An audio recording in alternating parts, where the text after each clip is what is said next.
When you get to an obstacle, be it a vertical or an oxer, with water underneath it. So you have a water that's probably 2 meters wide, and then it depends on the colour. If it's a black water tray, it rides differently than if it's a blue water tray. If the water in the water jump is dyed to a real heavy blue, that changes what the horse sees. The weather, if the sun is really bright, if it's a cloudy day, there are so many variations. So it's about having the horse confident and exposed to all those things.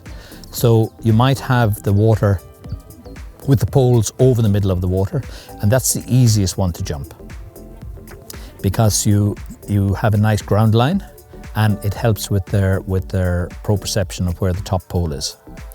If you have the water in front and it's quite big, so if you have 7 foot of water tray in front of your vertical, that will make the takeoff earlier, so the arc over the vertical might be a little flatter. Now you might jump that fence okay, but you've opened up the frame of the horse and interfered with the balance. So the next 2 fences, if the rider hasn't fixed that, then you might have a rail behind there.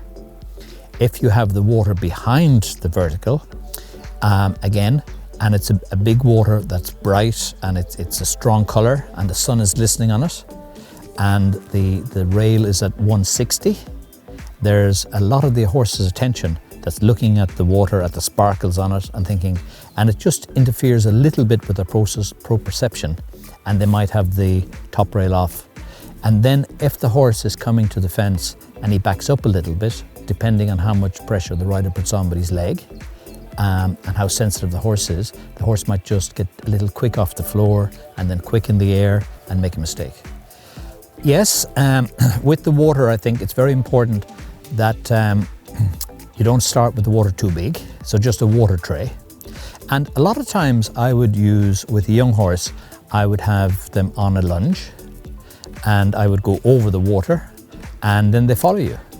And once they're confident as to where you're going, because all they're looking for is reassurance that this thing is safe for them. And by nature, they're a flight animal. So they're thinking, that looks unusual, let me just run away. But once they get confidence, they're a herd animal and they see you as a herd leader.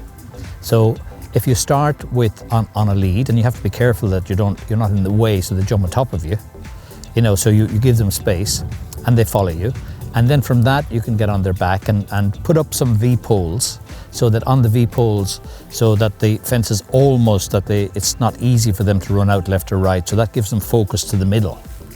And start small, but then put a little pole over it. And once they get comfortable with that, then they're fine.